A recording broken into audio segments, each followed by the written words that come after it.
kita berdoanya dalam hati. Untuk berdoa, mulai.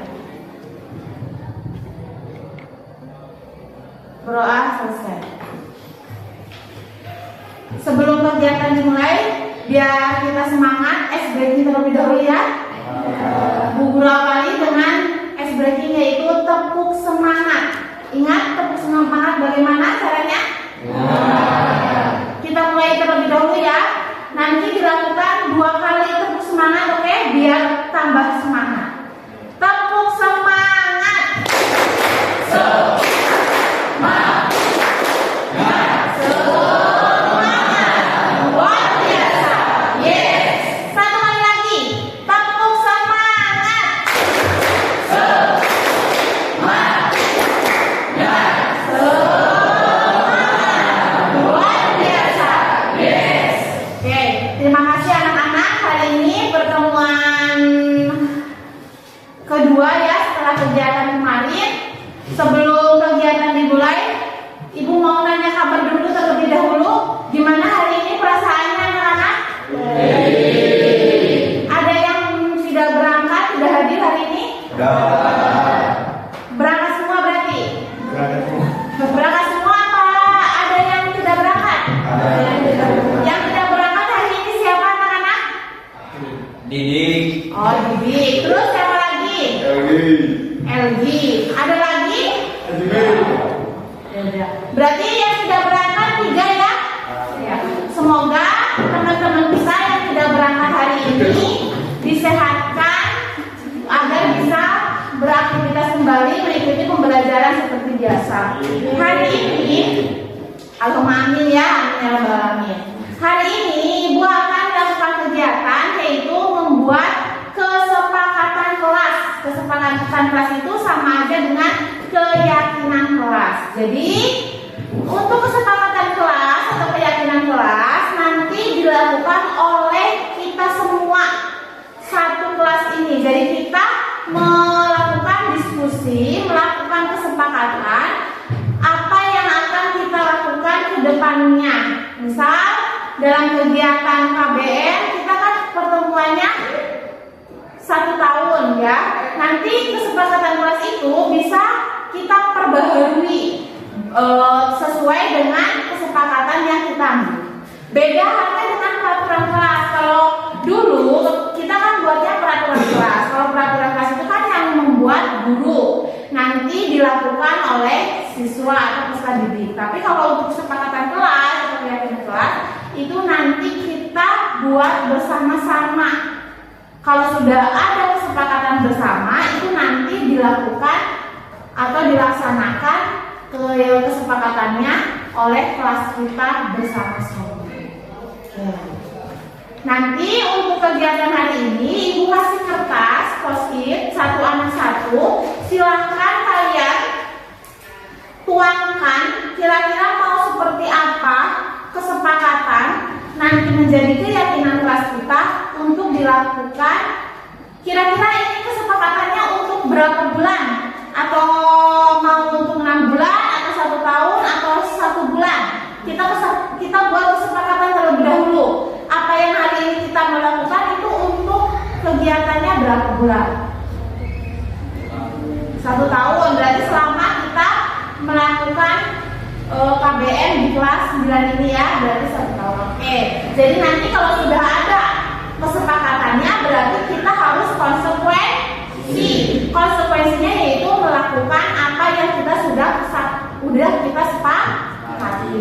Ya udah, ini Ibu bagikan kertas post-it satu-satu. Silahkan kalian tuangkan apa yang kalian inginkan agar kelas kita itu nyaman ya.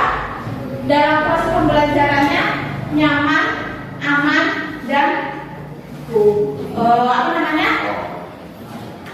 berjalan dengan lancar. Silakan berangkat 1 orang 1.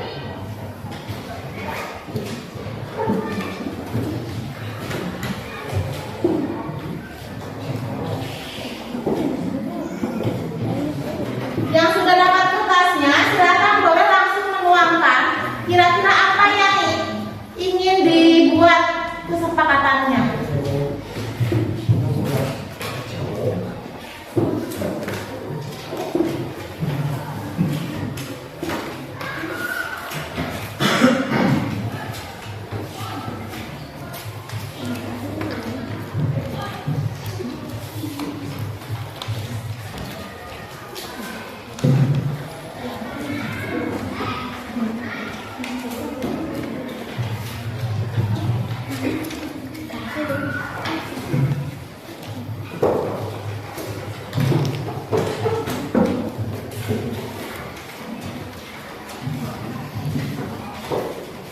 sudah dapat semua, silakan kalian tuangkan apa yang kira-kira ingin kalian tulis di kertas post-it. Nanti kalau sudah selesai, silakan ditempel di kertas asturo. Nanti kita refleksikan bersama-sama.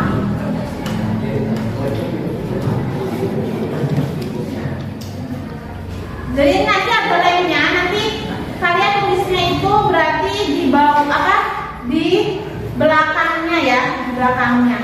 Ya nanti nempel, kalau di depannya kalian nanti nempelnya nggak bisa.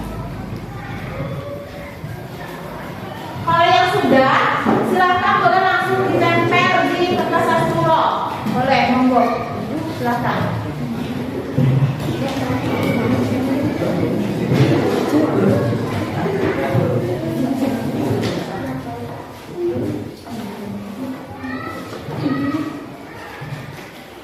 Dan silakan kalau yang sudah, monggo lanjut.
Yang lainnya silakan kalau yang sudah ditempelkan.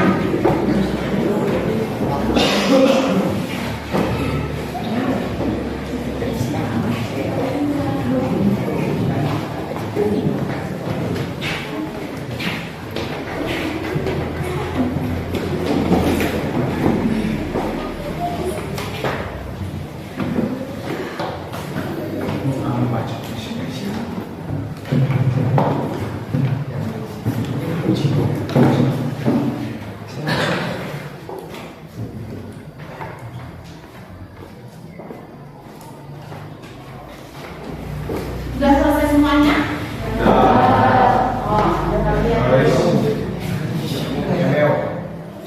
Udah, ini sudah selesai semua? Kalau udah, coba kita diskusikan atau disepakati bersama-sama. Kita lihat dari setiap itemnya. Nanti kalau yang sama, kita kelompokkan dulu jadi satu.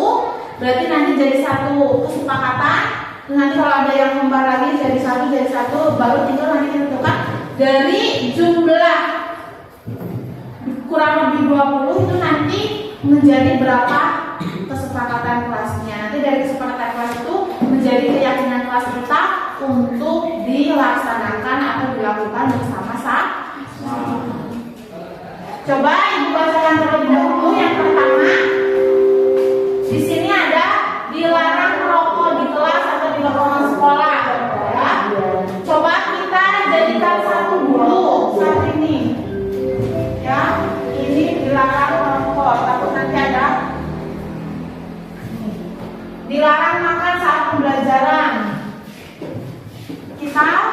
Jadikan satu dulu.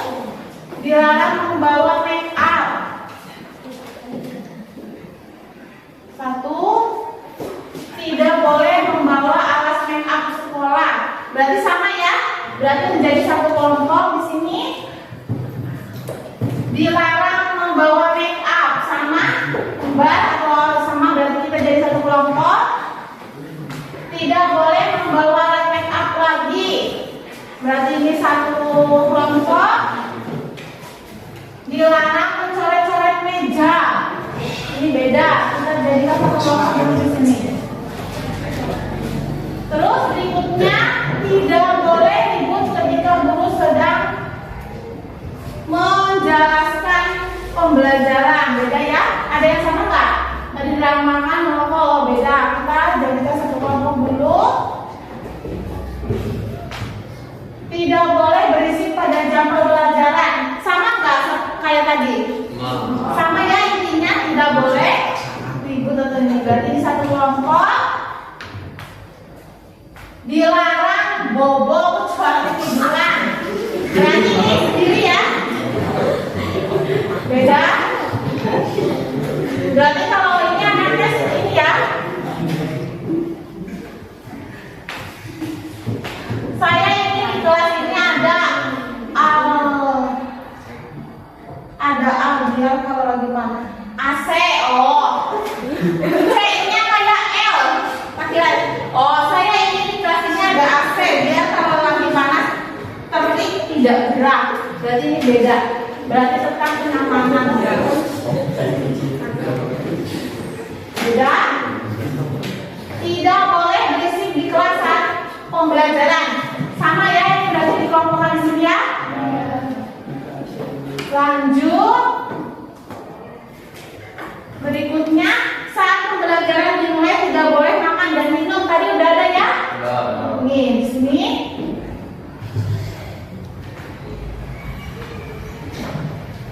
Tidak boleh ribut ketika guru menjelaskan pembelajaran. Berarti kita lanjut dikelompokkan di sini. Karena masih satu rumpun. Berikutnya, tidak boleh ribut berisik, sama aja. Ini dikelompokkan di sini.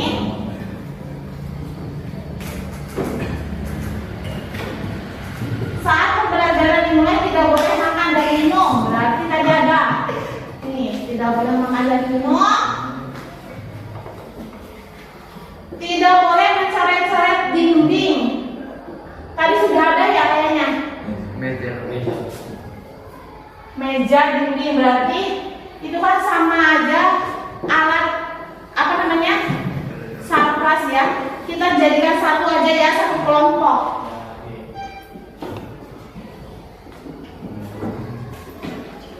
Dilarang coret-coret dinding. Kedua kelompok tadi. Dilarang membawa alat make up, tadi sudah ada. Ini satu kelompok. Tidak boleh berisik saat guru menerangkan pembelajaran.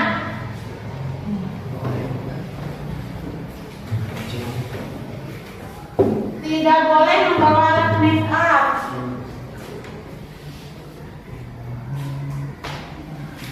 Tidak boleh membawa alat make up, sama ini. Ini kayaknya anak putri ya. Tidak boleh membawa alat make up.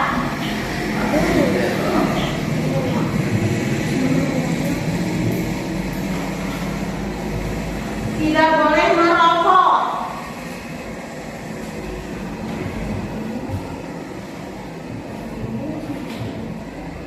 Saat pembelajaran dimulai, kelas harus dibersihkan terlebih dahulu.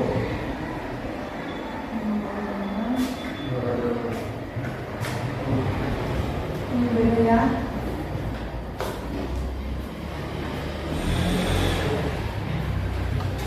Jangan berisik, tadi berarti pembelajaran.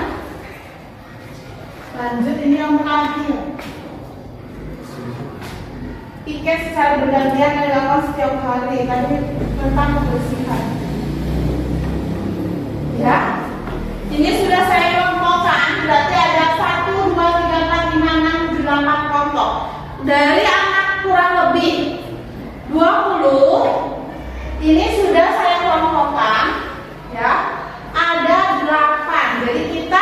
mendapatkan kesepakatan kelas menjadi keyakinan kelas itu ada 8 poin.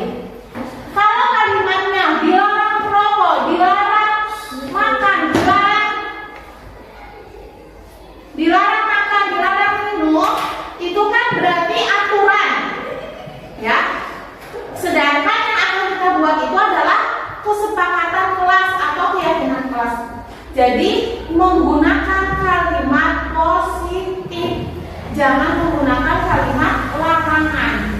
Kalau menggunakan kalimat positif, kalau dilarang merokok berarti kita ganti kira-kira menggunakan kalimat apa? Dilarang merokok. Berarti bagaimana? Yang satu dulu, ini berarti kita buat satu kesepakatan dulu. Jadi kesepakatan kelasnya, kalau dilarang merokok di kelas itu sama aja hubungannya dengan apa? Kesehatan. Berarti menjaga kesehatan. Misalnya kalau misalnya kita merokok berarti sama aja dengan merusak tubuh kita. Berarti harus menjaga kesehatan di kelas. Caranya berarti dengan tidak merokok. Kita kesepakatannya menjaga kesehatan. Terus yang kedua, ini sudah dilarang makan saat pembelajaran. Berarti bagaimana kalau kalimat positifnya?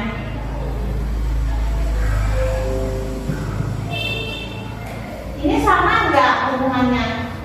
Saat pembelajaran gua tidak boleh makan dan minum. Berarti kesepakatannya kelas kita itu boleh makan dan minum di luar, ya, di luar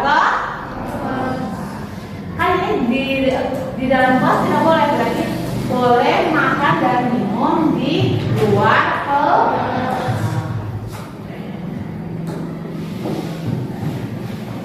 Minum di luar atau pada saat istirahat.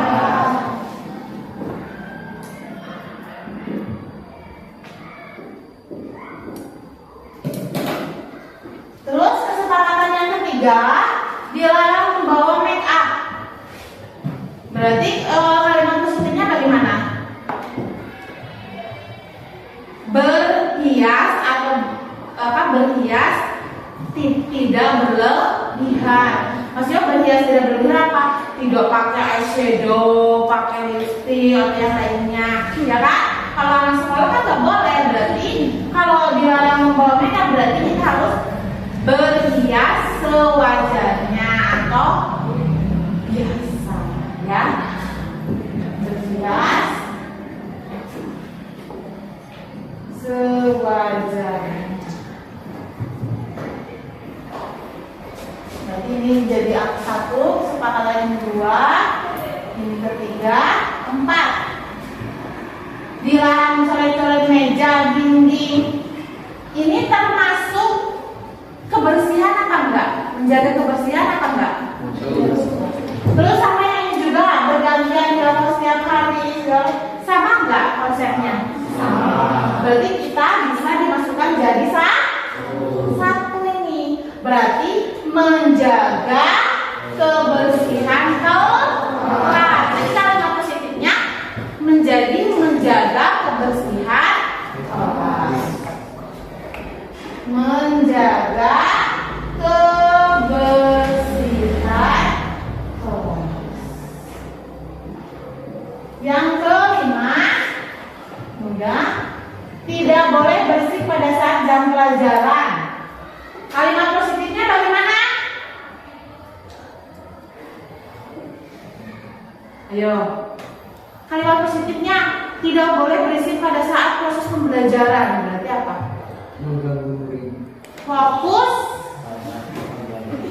Fokus pada saat proses pembelajaran.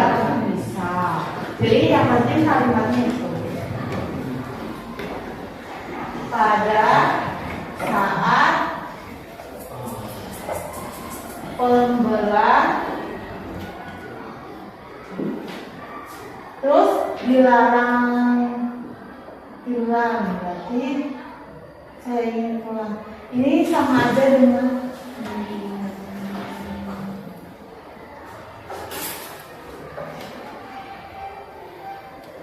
fokus pada saat pembelajaran. Terus berikutnya di sini dilarang tidur di kelas. Berarti apa?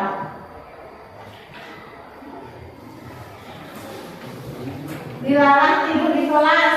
Ini karena ada permintaan dari teman-teman kalian, tidak boleh tidur di kelas. Ya bisa sama ini tadi, boleh tidur di luar kelas atau pada saat jam istirahat.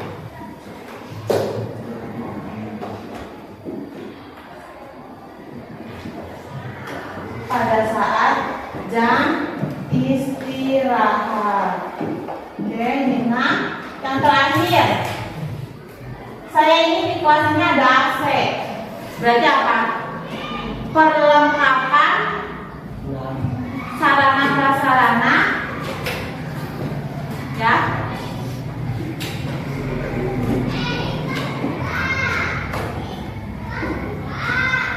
Berarti kalau ini kenyamanan kelas, kalau bukan kenyamanan kelas, berarti kalau ada perlengkapan AC atau yang lainnya kipas angin, berarti kan itu biar kita nyaman di kelas, ya kan?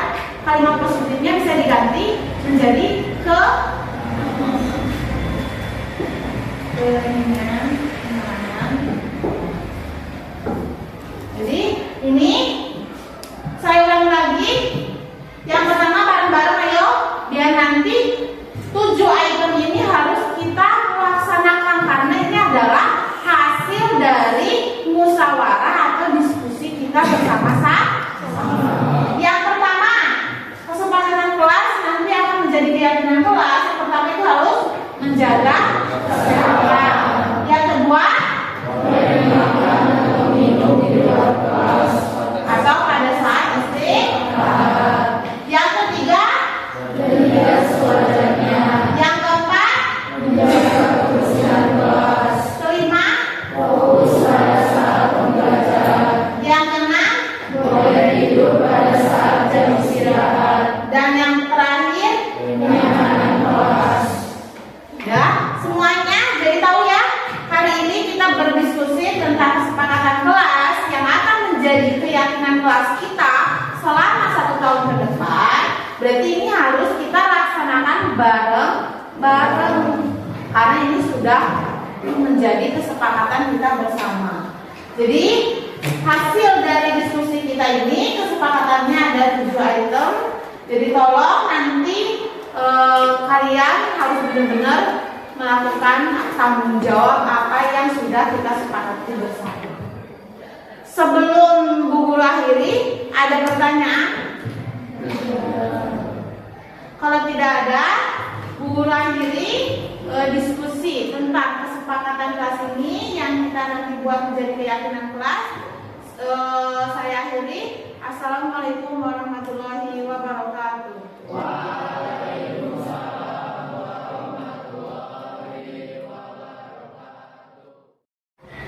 Bismillahirrahmanirrahim. Assalamualaikum warahmatullahi wabarakatuh.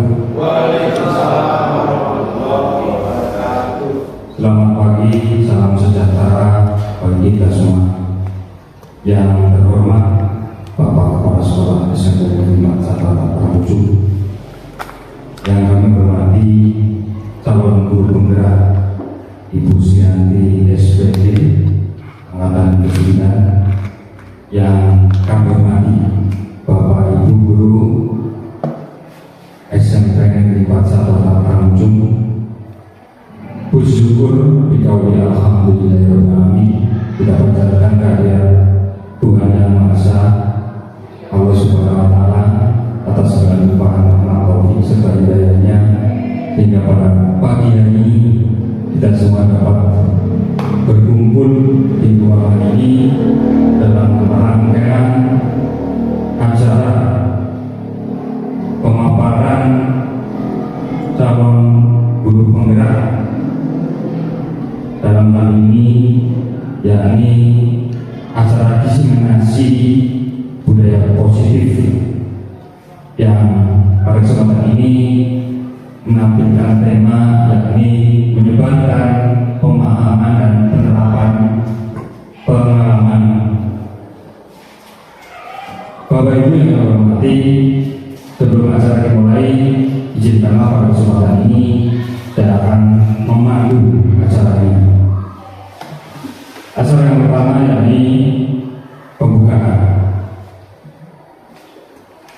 Yang kedua dilanjutkan dengan menyanyikan lagu Indonesia. Acara yang ketiga sambutan dari Bapak Kepala Sekolah SMP Negeri 4 Sabata Parangujung. Acara yang keempat yakni acara inti pemaparan dari calon guru penggerak. Acara yang terakhir adalah penutup. Demi lancarnya acara ini memasuki acara yang pertama yakni pembukaan. Mudah-mudahan acara demi acara berlangsung dengan lancar, tidak ada halangan suatu apapun. Mari kita buka acara ini dengan bacaan basmalah bersama-sama. Bismillahirrahmanirrahim. Mudah-mudahan dengan bacaan basmalah tadi acara demi acara bisa berjalan dengan hikmat, lancar, dan tentunya adalah membawa hasil yang maksimal. Amin, amin ya rabbal alamin. Peningkatan acara selanjutnya ini menyanyikan lagu Indonesia. Hadirin dimohon berdiri.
Hadirin bersilakan duduk kembali. Peningkatan acara selanjutnya yakni sambutan dari Bapak Kepala Sekolah SMP Negeri 4 Sabata Parangujung. Kepada beliau Bapak Wiono SPD dipersilakan.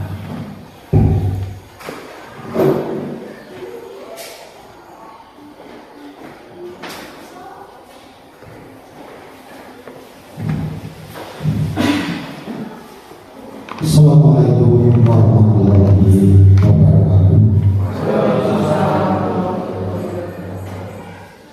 Bapak dan Ibu yang saya hormati, marilah kita panjatkan puji syukur kepada Allah di mana di pagi hari ini bisa mengadakan kegiatan yang dilaksanakan oleh Bu Sri. Mudah-mudahan di acara pagi hari ini kita mendapatkan barokah dari Allah Subhanahu wa Ta'ala. Amin. Selawat dan salam semoga tercurah kepada junjungan kita Nabi besar Muhammad sallallahu alaihi wasallam.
bersama-sama apa yang akan dipaparkan oleh Bu Sri, sehingga kita sedikit banyak bisa memetik hikmah dari kegiatan di pagi hari ini. Dan khusus ke Bu Sriati, harapannya bagi teman-teman kita bisa seperti panjenengan, lalu nanti monggo dipaparkan semaksimal mungkin, sehingga kami yang belum bisa melaksanakan program pemerintah yang turun bergerak, mudah-mudahan nanti bisa terinspirasi oleh panjenengan. Mungkin hanya itu yang bisa disampaikan. Sekali lagi selamat ke Bu Sriati, mudah-mudahan sukses, dan pada Bapak Ibu monggo kita simak bareng-bareng sehingga kita bisa sedikit banyak memetik hasilnya. Assalamualaikum warahmatullahi wabarakatuh.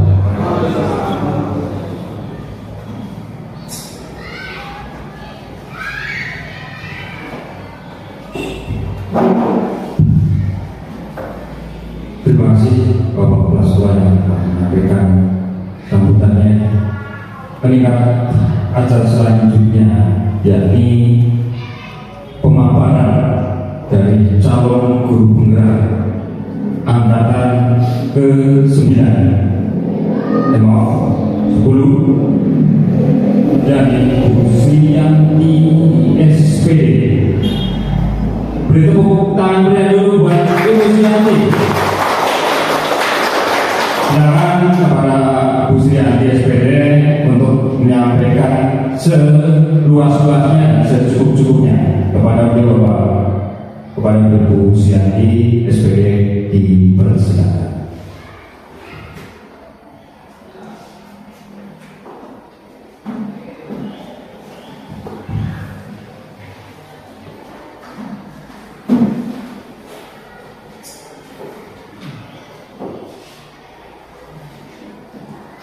Terima kasih kepada Pak Ahli yang sudah memberikan waktunya kepada saya. Izinkan saya di depan untuk memaparkan tentang penyebaran pemahaman dan penerapan pengalaman budaya positif selama saya mengikuti kegiatan program guru penggerak. Sebelum saya memaparkan, izinkan saya berpantun terlebih dahulu agar mencairkan suasana ini, Bapak Ibu.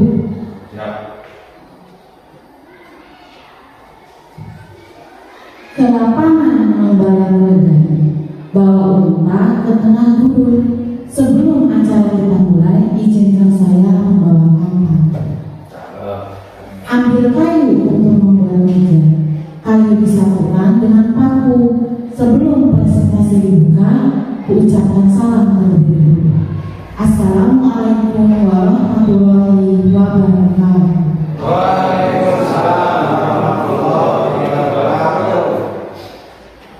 Mohon izin Bapak Ibu biar mencairkan suasana sebelum kegiatan pemaparan materi. Saya punya es briefing terlebih dahulu. Nanti mohon izin untuk Bapak Ibu sambil berdiri. Di sini saya punya es briefing tepuk pagi, tepuk siang, dan tepuk malam. Monggo sebelumnya Bapak Ibu berdiri terlebih dahulu. Nanti kalau saya menyebutkan tepuk pagi, Bapak Ibu tepuknya cukup satu kali. Misalnya seperti ini, tepuk pagi, tepuk siang. Kalau tepuk siang berarti nanti Bapak Ibu tepuk tangannya 2 kali. Terus yang terakhir tepuk malam. Kalau tepuk malam nanti Bapak Ibu tepuknya hanya setengah, melakukan gerakan tangan tapi tidak sambil nempel atau menghasilkan suara. Jadi Bapak Ibu, nanti saya melakukan minta tolong 2 kali ulangan di Bapak Ibu, tepuk pagi, siang, dan malam. Kita mulai bareng-bareng ya agar mencairkan suasana. Tepuk pagi, tepuk malam. Lagi ya, nggak apa-apa, biar mencairkan suasana. Sekarang Satu kali lagi ya. Tepuk pagi, tepuk siang, tepuk malam. Satu kali lagi yang masih belum konsentrasi ya. Satu kali lagi. Tepuk pagi, tepuk siang, tepuk malam. Oke. Satu kali lagi. Tepuk pagi, tepuk siang, tepuk malam. Oke, terima kasih. Tepuk tangan untuk semua. Monggo Bapak Ibu guru bisa duduk kembali.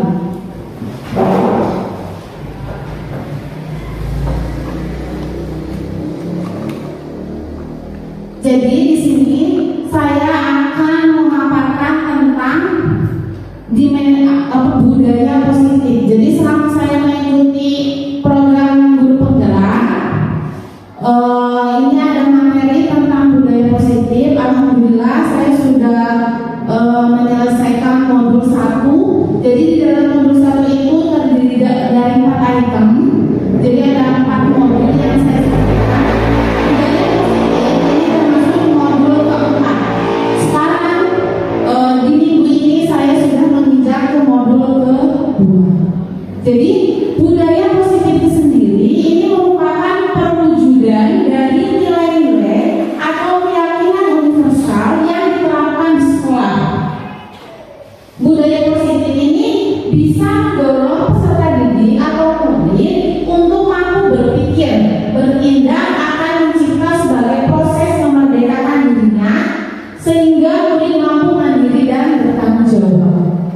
Jadi budaya positif ini sangat penting untuk diterapkan ke peserta didik.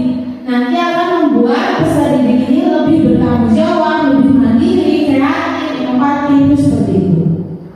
Konsep dari budaya positif di sini ada 8. Dari ke-8 ini saya sudah melakukan yang pertama yaitu tentang segitiga restitusi dan keyakinan kelas. Dia sudah menerapkan ke peserta didik konsep segitiga restitusi dan keyakinan kelas. Yang kemarin saya sudah laksanakan hari Kamis, yaitu dengan anak kelas 9A membuat keyakinan kelas. Jadi inti dari budaya positif itu adalah yang pertama perubahan paradigma baru, yang kedua disiplin positif, yang ketiga nilai-nilai kebajikan, yang keempat kebutuhan dasar manusia, yang kelima motivasi perilaku manusia, yang keenam posisi kontrol guru, ketujuh segitiga restitusi, dan yang terakhir keyakinan kelas. Berikutnya tentang pembelajaran paradigma baru. Pembelajaran paradigma baru ini pembelajaran yang dirancang berdasarkan pembelajaran berdiferensiasi. Pembelajaran berdiferensiasi ini pembelajaran yang menyesuaikan dengan kebutuhan murid. Selama ini kan kita melakukan pembelajaran hanya menyampaikan materi sudah selesai. Saya juga masih seperti itu ya Bapak Ibu. Tapi setelah saya mengikuti program ini, saya jadi tahu. Jadi sebenarnya proses pembelajaran yang baik itu sesuai dengan kebutuhan murid. Jadi murid itu atau peserta didik itu yang dibutuhkan apa? Sebelumnya kita rancang terlebih dulu. Di sini pembelajaran paradigma baru itu mewujudkannya melalui profil pelajar Pancasila. Masih ingat tentang profil Pancasila Bapak Ibu? Profil pelajar Pancasila di sini ada yang pertama beriman, bertakwa kepada Tuhan Yang Maha Esa. Jadi pembelajaran paradigma baru itu harus menuju ke yang pertama profil pelajar Pancasilanya yaitu beriman, bertakwa kepada Tuhan Yang Maha Esa. Yang kedua berkebinekaan global. Ada gotong royong, kreatif, bernalar kritis,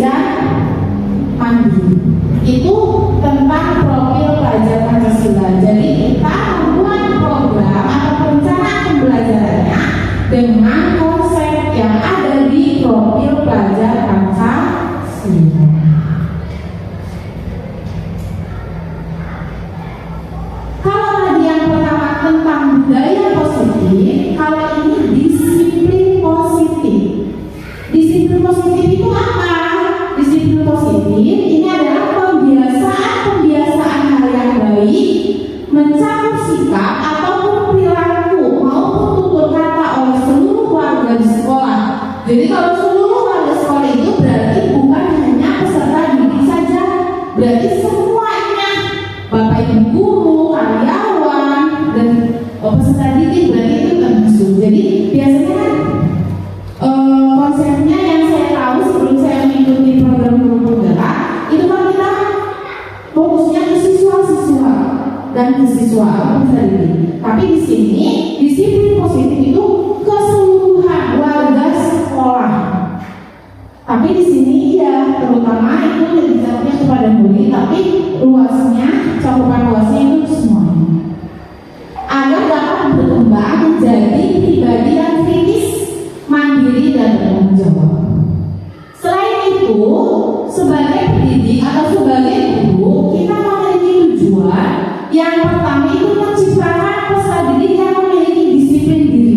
Jadi bagaimana kita sebagai seorang pendidik mampu menciptakan peserta didik yang disiplin, sehingga mereka berperilaku mengacu kepada nilai-nilai kebajikan universal. Nilai-nilai kebajikan universal itu yang seperti apa?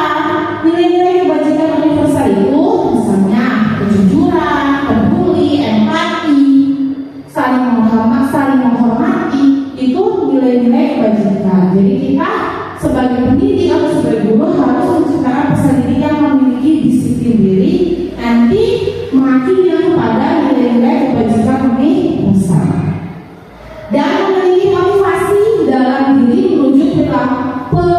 menuju perubahan perilaku ke arah yang lebih baik. Jadi ada motivasinya, ada dukungannya. Dukungannya dari siapa? Ya berarti dari kita sebagai pendidik.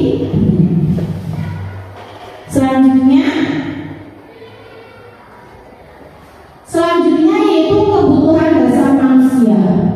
Kebutuhan dasar manusia itu sesuatu yang kita lakukan untuk mendapatkan apa yang kita inginkan. Jadi apa yang kita inginkan kita harus melakukannya, kita harus mempunyai tujuan, mempunyai usaha agar mendapatkan kebutuhan yang kita inginkan. Kebutuhan dasar manusia ini ada 5 macam Bapak Ibu. Yang pertama ini bertahan hidup. Jadi kebutuhan dasar manusia atau kebutuhan kita sebagai manusia yang pertama itu bertahan hidup. Bertahan hidup itu mencakup ke apa?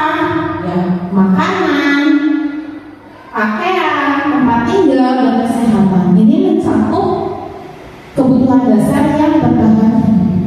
Terus yang kedua, kebutuhan dasar yang kedua yaitu kasih sayang dan rasa diterima. Kasih sayang dan rasa diterima ini kita itu merasa dipedulikan, bisa bekerja sama menjadi bagian dari kelompok. Biasanya kan dalam satu kelompok ada yang nggak dianggap, atau itu kan berarti kita merasa seperti tidak dipedulikan gitu. Jadi kita sebagai manusia membutuhkan kasih sayang dan rasa diterima. Misalnya kita sebagai pendidik berarti diterima di sekolah, gitu, tidak dikucilkan. Itu ternyata kita butuh. Yang ketiga, penguasaan. Penguasaan ini meliputi harga diri, keinginan untuk dianggap, bisa memimpin dan berprestasi. Ini termasuk kebutuhan yang kita inginkan. Ada nggak dalam diri Bapak Ibu misalnya kita ingin mencapai titik di mana kita itu sudah harus melakukan yang terbaik. Misalnya kalau di sekolah berarti kan kita menjadi guru yang baik untuk siswanya atau bisa bekerja dengan baik. Itu kan berarti kita ingin sesuatu, keinginan untuk dianggapnya itu melakukan bisa berprestasi, mendapatkan reward atau hadiah. Terus yang keempat, kebebasan. Kebebasan ini biasanya lebih mandiri. Dia memiliki pilihan. Kita bisa memilih mana yang terbaik buat kita. Misalnya mana yang terbaik kalau untuk siswa, berarti siswa itu bisa mencoba hal baru yang belum kita pernah lakukan. Ini kebebasan. Mampu mengendalikan arah hidup Jadi seorang manusia juga butuh kesenangan. Kesenangan ini contohnya ya bisa bermain, humor ya, humor dengan teman sejawat, dengan peserta didik, antusias dan jadi kebutuhan dasar ini ada 5 yang kita butuhkan sebagai manusia, yaitu bertahan hidup, kasih sayang, rasa dan rasa diterima, penguasaan, kebebasan dan terakhir kesenangan. Selanjutnya ada perbedaan hukuman, konsekuensi dan restitusi. Perbedaan hukuman, konsekuensi dan restitusi di sini biasanya kalau saya pribadi, kalau diterapkan di sekolah itu masih menggunakan atau melakukan peserta didiknya langsung menghukum ya, kita menghukum anak bersalah, anak terlambat, anak melakukan kesalahan kita langsung menghukum. Ternyata ada yang lebih bijaksana untuk mencari solusi agar anak itu tidak melakukan kesalahan, terlambat. Jadi nanti yang lebih bijaksana itu yaitu konsep restitusi. Di sini bedanya antara hukuman, konsekuensi dan restitusi itu apa? Yang pertama, kalau hukuman ini tidak terencana atau tiba-tiba. Kita kan misal ada anak atau peserta didik yang terlambat, kita langsung menghukum, misal suruh membersihkan toilet atau melakukan aktivitas yang lain, kita langsung memberikan hukuman itu. Murid tidak tahu apa yang akan terjadi. Kira-kira kalau kita memberi hukuman ke peserta didik, murid tahu nggak apa yang akan kita kasih? Tidak kan? Langsung kita melakukan sesuatu apa? Sifatnya satu arah. Hukumannya itu bisa berupa fisik atau psikis. Tuh, itu kalau ciri-ciri tentang hukuman. Terus yang kedua ada konsekuensi. Konsekuensi ini dia melakukannya secara terencana atau disepakati sesuai dengan peraturan. Murid tetap tidak dibuat nyaman, masih tidak nyaman. Jadi peserta didik itu masih merasa tidak nyaman kalau kita menggunakan konsekuensi. Yang ciri yang ketiga, sifat guru selalu memonitor murid. Terus yang terakhir, apa itu restitusi? Restitusi itu proses menciptakan kondisi bagi murid untuk memperbaiki kesalahan. Jadi kita menanyakan dulu kenapa peserta didik kita terlambat. Jadi kita tanya dulu kenapa kamu terlambat. Terus kita melakukan penggalian atau mencari informasi kenapa si anak itu terlambat. Terus ada lagi selain kita menciptakan kondisi, kita berkolaborasi atau bekerja sama dengan murid untuk mencari solusi. Jadi untuk mencari solusi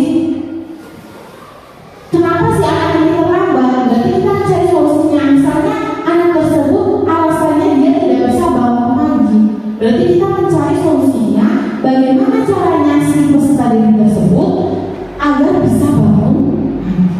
Jadi restitusi itu lebih bijaksana dalam menyikapi perlakuan-perlakuan atau tingkah peserta didik. Selanjutnya di sini ada posisi kontrol guru. Posisi kontrol guru itu ada 5 macam. Yang pertama ada penghukum, yang kedua membuat rasa bersalah sebagai teman, pemantau dan manajer. Kelima ini bisa dilihat perbedaannya dari nada suara dan gestur tubuh kita sebagai guru. Jadi kita sebagai guru atau kita sebagai pendidik itu bisa menjadi 5 kontrol guru atau bagaimana kita bisa menyikapi atau mengontrol diri kita. Apakah kita sebagai guru mau menjadi penghukum? Apakah kita sebagai guru mau membuat rasa bersalah? Mau menjadi teman? Mau jadi pemantau atau jadi manajer? Perlakuan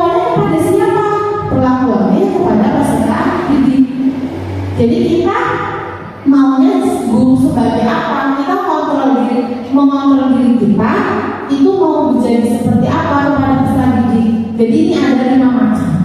Jadi bisa dilihat dari nada suara ataupun bahasa tubuh. Kalau pemukul biasanya nada suaranya tinggi. Gestur tubuhnya bisa dengan kita jari menunjuk, misalnya kita melakukan salah mengarahi anak dengan menunjuk menggunakan tangan. Itu berarti itu sama aja dengan pemukul. Kita sebagai guru mau membuat rasa bersalah. Ini nada suaranya lebih mengelas halus, bahasa tubuhnya merapat pada anak, dan kalau teman ini lebih ramah, akrab, dan bercanda. Pemantau ini nada suaranya datar, dan yang terakhir manajer ini nada suaranya tulus. Biar Bapak Ibu ada gambarannya, di sini ada satu kasus tentang bagaimana kita menyikapi kasus kita mau menjadi seperti apa. Jadi guru yang mau seperti apa terhadap peserta didik? Apakah mau jadi pemukul, membuat rasa bersalah, mau jadi teman, manajer, atau pemantau? Di sini saya menyediakan satu kasus, yaitu siswa tidak memakai atribut lengkap saat upacara bendera. Jadi di sini ada peserta didik yang tidak menggunakan atribut lengkap. Bagaimana kalimatnya atau bagaimana kata-katanya menyikapi anak yang tidak menggunakan atribut lengkap? Kalau kita sebagai penghukum, ini kita langsung memberikan anak hukuman. Misalnya contohnya seperti ini, hormat pada bendera selama 1 jam. Itu kita sebagai guru, sebagai penghukum. Jadi anak itu suruh hormat kepada bendera selama 1 jam. Itu contoh guru yang sebagai penghukum. Terus yang kedua, kalau kita sebagai guru membuat anak merasa bersalah, kalimatnya seperti apa? Ini yang pertama, berapa kali ibu harus memberitahu kamu? Kamu selalu saja mengecewakan ibu. Ini kalimat seperti ini itu anak nanti merasa bersalah. Ini contohnya. Jadi satu kasus bisa menjadi 5 kontrol. Terus berikutnya, kalau kita menjadi teman, kalimatnya atau kata-katanya seperti apa? Contohnya di sini, ayo dong ikuti aku ke sekolah, tolong bantu ibu. Berarti kan kita lebih dekat. Jadi kita dengan anak menganggap sebagai teman. Jadi kita minta tolong, ayo dong ikuti aku ke sekolah, tolong bantu ibu ya, sekali ini saja. Ya sudah, tidak apa-apa, lain kali jangan sampai berbuat seperti ini lagi. Itu kalimat sebagai teman. Jadi kita sebagai teman, kalimatnya seperti itu. Terus berikutnya, kalau kita sebagai pemantau bagaimana? Kalau sebagai pemantau, ini kalimatnya, kamu sudah melanggar peraturan sekolah, kamu tahu konsekuensinya. Ini kalimat kita sebagai pemantau, ya. Atau bisa juga kalimatnya seperti ini, setelah upacara kamu beri atributnya ke koperasi dan jangan diulangi lagi ya. Ini juga sebagai pemantau. Kalau tadi kan penghukum langsung kita nyuruh anak suruh hormat kepada bendera selama 1 jam. Tapi kalau pemantau kita memberikan setelah upacara nanti kamu beli atribut di koperasi ya, atau beli atribut di warung. Kalau kita kan nggak ada koperasi, jadi misalnya kita nyuruh anak beli atributnya ke warung. Ini kita sebagai guru diposisikan sebagai pemantau.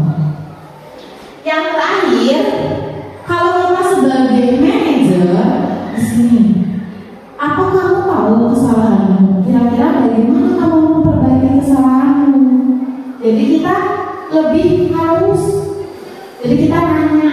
Jadi anak nanti yang jawab, ya bu saya salah karena saya enggak memakai topi, atau saya enggak memakai dasi. Ini sebagai manajer. Menurut Bapak Ibu, dari kelima posisi kontrol ini, yang baik, yang bijaksana, harusnya kita sebagai guru itu memposisikan sebagai apa? Apakah pemukul, membuat rasa bersalah, teman, pemantau,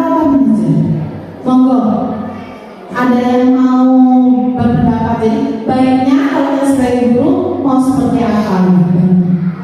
Monggo siapa? Saya. Monggo Bapak. Terima kasih. Kalau saya sebagai guru mestinya memilih pemantau dan manajer. Pilih dua, apa itu? Sebagai manajer dan pemantau. Kira itu lebih mengarah kepada apa? Institusi ya, karena tahu lah kesalahannya. Terima kasih. Ada lagi yang mau berpendapat, monggo? Agus. Monggo. Terima kasih. Kalau saya lebih condong memilih kepada manajer karena sikapnya ramah, kemudian mengembalikan apa yang peserta didik tidak memakainya, kemudian mereka itu secara langsung tahu, secara langsung caranya. Begitu. Terima kasih Bapak Ibu. Jadi kalau kita sebagai guru yang bijaksana, kita lebih condong ke manajer ya. Pemantau dan manajer itu bisa.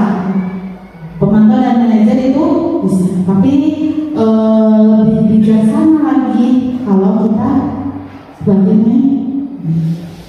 Terima kasih pendapat Bapak Ibu. Untuk selanjutnya di sini ada 4 kalimat. Saya minta tolong nanti Bapak Ibu menuangkan jawabannya. Kalau kata-kata seperti itu termasuk pemantau, hukuman, pembuat merasa bersalah, manajer atau yang lainnya. Nanti saya minta tolong tuangkan jawabannya di kertas post-it. Nanti langsung ditempel di depan. Jadi di situ sudah ada kertas aspuro. Posisi kontrol apakah aku? Jadi kita kalau ada kalimat seperti itu, kita mau jadi seperti apa? Jadi monggo nanti Bapak Ibu menuangkan jawabannya di kertas post-it. Kalau sudah langsung ditempel di kertas aspuro. Di Bapak Ibu ya. Saya bagikan terlebih dahulu kertas post-it. Nama apa? Gak usah. Jawabnya salah bagus. Bagus. Tidak ada salah dan benar. Kurang tepat dan bukan Pak Agus belum.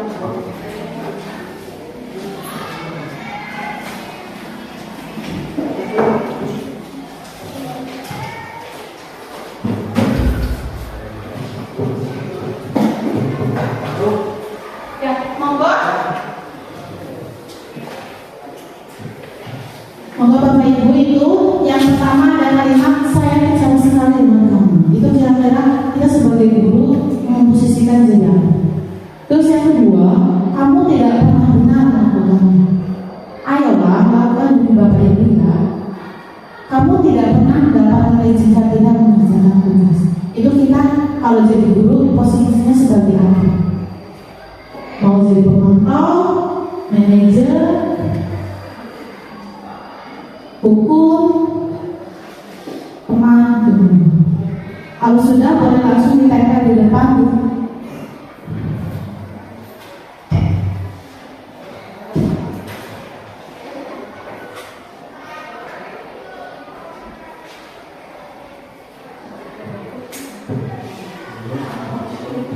Bisa ya Bu? Ya langsung ditempel di depan lah di itu. Monggo Bapak Ibu. Gak usah dikasih nama, nggak apa-apa. Jadi ada 4 jawaban jadi di kertas itu ada 4 jawaban.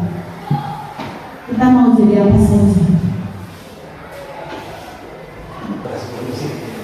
Pertama.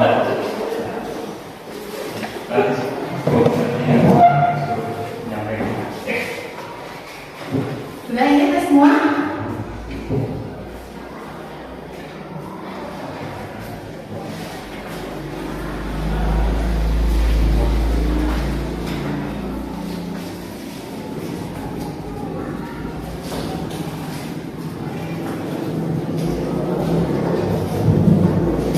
Sambil sarapan pagi, di sini saya coba membacakan hasil dari Bapak Ibu. Di sini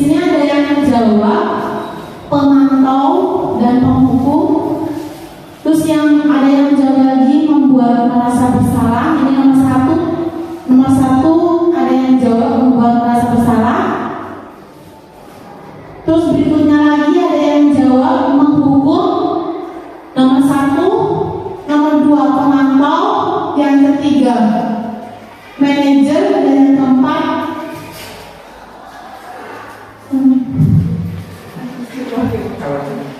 coba saya ambil dulu konsekuensi. Yang keempat ada jawab konsekuensi. Terus ada juga yang menjawab monitor, penghukum sebagai teman manajer. Monitor, penghukum ada sebagai teman. Di sini ada yang menjawab posisi kontrol aku. Saya memilih manajer karena peserta didik bisa introspeksi diri terhadap kesalahan yang diperbaiki. Pemantau, manajer, pemantau. Monitor, manajer, teman, dan teman. Ini jawaban dari Bapak Ibu ini. Coba kita refleksikan bersama-sama. Yang pertama, saya kecewa sekali dengan kamu. Berarti kalau kata-kata seperti itu kita sebagai guru apa? Sebagai guru itu membuat merasa bersalah. Jadi langsung ke anak itu kita ngomong sebagai pendidik atau guru, saya kecewa sekali terhadap kamu. Itu berarti membuat merasa bersalah. Terus yang kalimat kedua di sini, kamu tidak pernah benar melakukannya. Berarti kan langsung menjudge anak langsung tidak benar. Padahal kita sebagai guru sebaiknya harus menanyakan dulu. Nah, apakah kita melakukan itu? Berarti yang kedua itu adalah sebagai penghukum. Yang tiga itu ayolah bantu ibu atau bapak. Itu sebagai teman. Dan yang terakhir itu sebagai pemantau. Ini materi tentang 5 kontrol sebagai guru. Terus berikutnya saya lanjutkan nih Bapak Ibu, yaitu tentang segitiga restitusi. Segitiga restitusi ini adalah suatu proses dialog yang dijalankan guru atau orang tua agar dapat menghasilkan murid yang mandiri dan bertanggung jawab. Selain itu, segitiga restitusi membantu murid memiliki tujuan, disiplin positif dan memperbaiki dirinya setelah berbuat salah. Jadi kalau setelah membuat salah, kita langsung memperbaikinya atau bareng-bareng mencari solusi untuk memperbaiki kesalahan tersebut. Apa saja segitiga restitusi? Yang pertama itu adalah menstabilkan identitas. Jadi sebagai peserta didik atau sebagai guru, kita harus melakukan 3 langkah segitiga restitusi. Yang pertama, kita menstabilkan identitas terlebih dahulu. Seperti apa cirinya menstabilkan identitas? Itu kita nanya dulu. Berbuat salah itu manusiawi. Biasanya kalimatnya seperti itu. Berbuat salah itu manusiawi. Tidak ada manusia yang sempurna. Itu kata-kata untuk menstabilkan anak setelah anak melakukan kesalahan. Bapak atau ibu juga pernah melakukan kesalahan seperti itu. Bapak atau ibu tidak tertarik mencari siapa yang salah, tapi ingin mencari solusi dari permasalahan itu. Kamu berhak begitu. Itu kalimat-kalimat untuk menstabilkan identitas. Terus yang kedua, kita validasi tindakan yang salah. Validasi tindakan yang salah itu biasanya kalimatnya seperti ini. Kamu pasti punya alasan mengapa melakukan itu. Padahal kamu bisa melakukan yang lebih buruk dari dia. Kamu patut bangga pada dirimu sendiri karena kamu telah melindungi sesuatu yang penting buatmu. Ini yang namanya validasi tindakan salah kalimatnya. Terus yang terakhir, menanyakan keyakinan. Apa keyakinan kelas kita? Nilai-nilai apa yang kita telah sepakati? Seperti apa gambaran kelas yang ideal menurut kamu? Itu kita menanyakan keyakinan. Jadi kalau anak melakukan suatu kesalahan, kita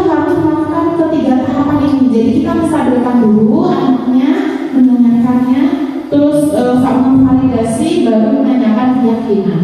Jadi dengan menanyakan keyakinan, anak itu tahu harus seperti apa solusinya. Untuk selanjutnya tentang keyakinan kelas.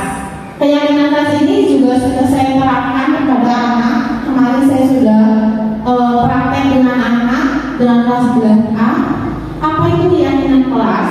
Keyakinan kelas itu merupakan kesepakatan kelas yang diyakini bersama guru dan murid dengan harapan dapat meningkatkan kedisiplinan murid.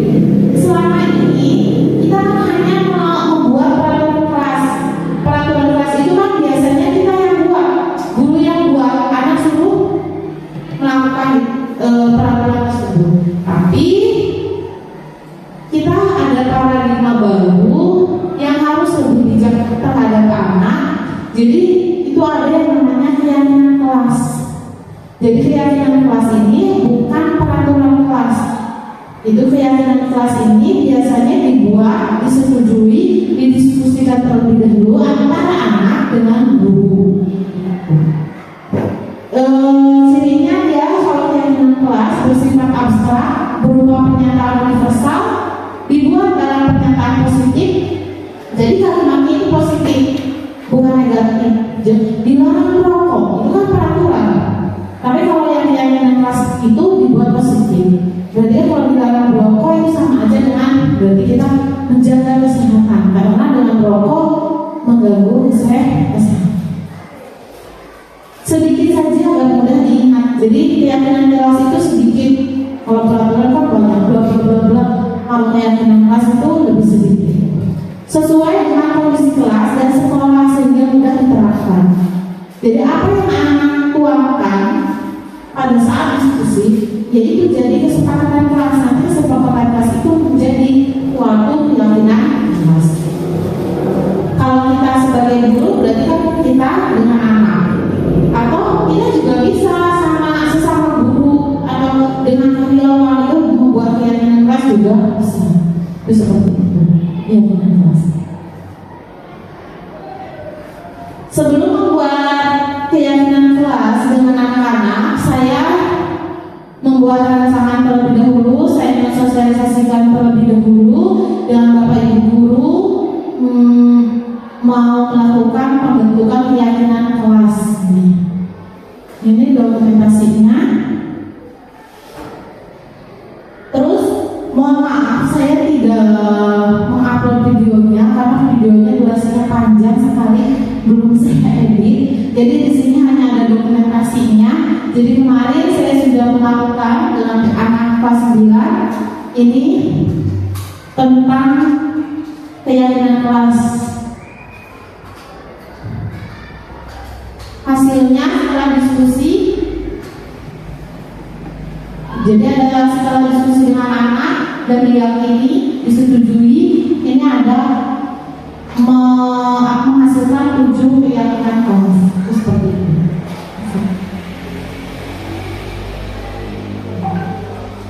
Itulah pemaparan materi yang saya bisa sampaikan. Jadi yang terakhir penerapannya saya ambil tentang keyakinan kelas dan restitusi segitiga restitusi. Sebelum acara ditutup, di sini ada 4 item. Saya ingin Bapak Ibu setelah saya menyampaikan materi dari awal sampai akhir, kira-kira peristiwa apa yang terjadi? Maksudnya jenengan atau Bapak Ibu itu mendapatkan apa? Terus yang kedua, perasaan apa yang muncul? Jadi perasaan Bapak Ibu setelah mengikuti diseminasi budaya positif ini, perasaannya bagaimana? Yang ketiga, pembelajaran apa yang bisa diambil? Yang terakhir, penerapan apa ke depannya? Jadi ke depannya kita mau seperti apa? Apakah kita mau tetap menggunakan konsep yang lama setelah tahu adanya budaya positif, atau selanjutnya mau merubah menjadi lebih baik? Seperti itu. Monggo Bapak Ibu itu transpositnya masih ada. Silakan tuangkan perasaan Bapak Ibu, pembelajaran yang diambil, penerapannya, peristiwa atau mendapatkan apa setelah mengikuti diseminasi budaya positif. Nanti sama konsepnya kalau sudah selesai monggo ditempel di refleksi kegiatan. Iya, monggo. Atau mau sesuai dengan keinginan Bapak Ibu silahkan.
Sudah ya Bu?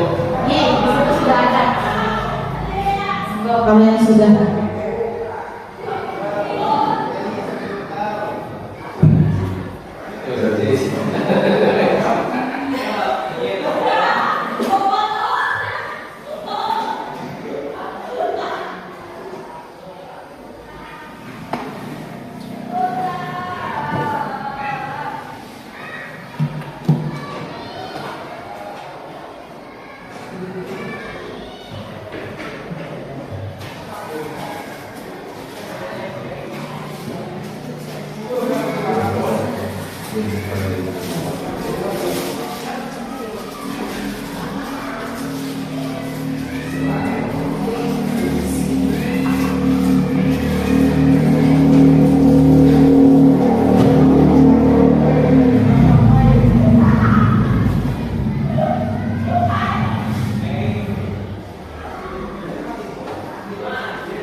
coba saya bacakan terlebih dahulu refleksi kita hari ini tentang materi diseminasi budaya positif ya Bapak Ibu.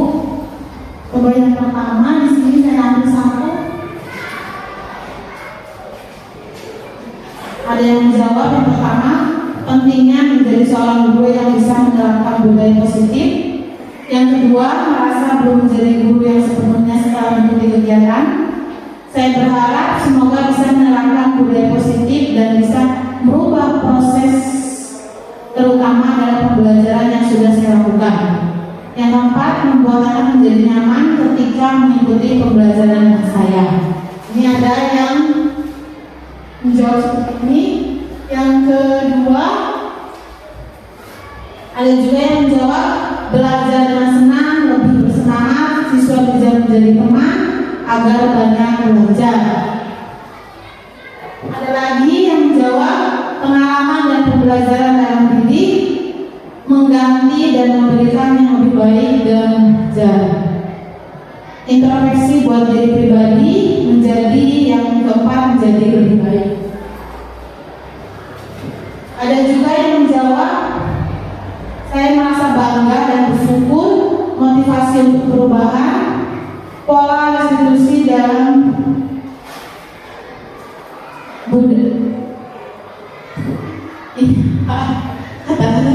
karakter dan budaya positif anak. Ini ada satu kata tapi saya nggak bisa baca. Intinya itu tentang karakter anak dan budaya positif anak. Terus berikutnya ada juga yang menjawab banyak peristiwa atau kompleks luas ya. Berkeyakinan untuk merubah sikap dan sistem, introspeksi diri terhadap pembelajaran, lebih bijaksana dalam menyikapi masalah. Ada lagi nih, merefleksikan pemahaman kita bagaimana seorang guru yang baik. Sangat senang dapat memperbaiki pemahaman kita sebagai pendidik, mengetahui peran kontrol guru, manakah kita selama ini mencoba menjadi guru yang diinginkan murid atau peserta didik. Oke, terima kasih Bapak Ibu. Jadi inilah pemaparan diseminasi budaya positif yang selama ini saya sudah ikuti di program guru penggerak.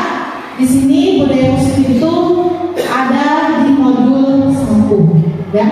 Sebelum saya tutup, saya masih punya pantun Bapak Ibu ya. Di sini ada pantun penutup.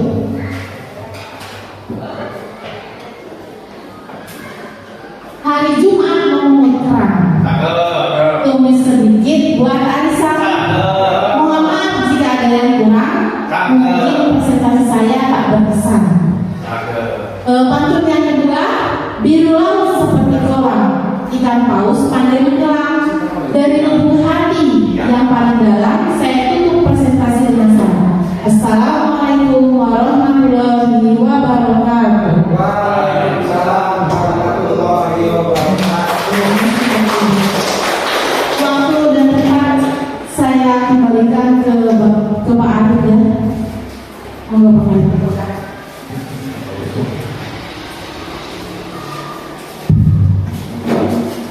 Terima kasih kepada Bapak Ibu yang telah menyimak pemaparan dari Bu Stiani SPD yang telah begitu banyak apa yang disampaikan, bahwa ada paradigma baru tentang pembelajaran di era digital. Salah satunya adalah kebutuhan anak, kebutuhan siswa maju pada berdiferensiasi budaya positif. Untuk itu sekali lagi tepuk tangan yang meriah kepada Ibu Stiani. Saya juga akan tadi narasumber itu ada janjian. Saya juga mau menyampaikan janjian. Ya, janjiannya adalah tepuk salut. Ya, Bapak Ibu nanti tolong untuk diikuti ya. Tepuk salut. Jempol kanan, jempol kiri, salut gitu ya. Ya, ya. Berdiri boleh, berdiri boleh. Tepuk salut, jempol kanan, jempol kiri, salut.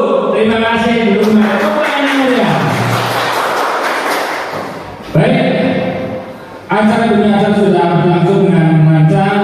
Kita memahami apa yang sudah disampaikan oleh pemateri atau narasumber calon guru penggerak angkatan 10, yakni Ibu Sri Andi SPD, tentunya adalah menjadi kebaikan kita ke depan, ya, tentang kondisi kelas dan lain sebagainya. Maka di ujung acara ini seperti yang narasumber juga menyampaikan pantun. Saya juga akan pantun. Saya akan pantun. Pantunnya adalah kekawunganten membi. Lagi ya, kekawunganten membeli biji selasih. Nyuwun ngapunten, cukup di sini kami ucapkan terima kasih.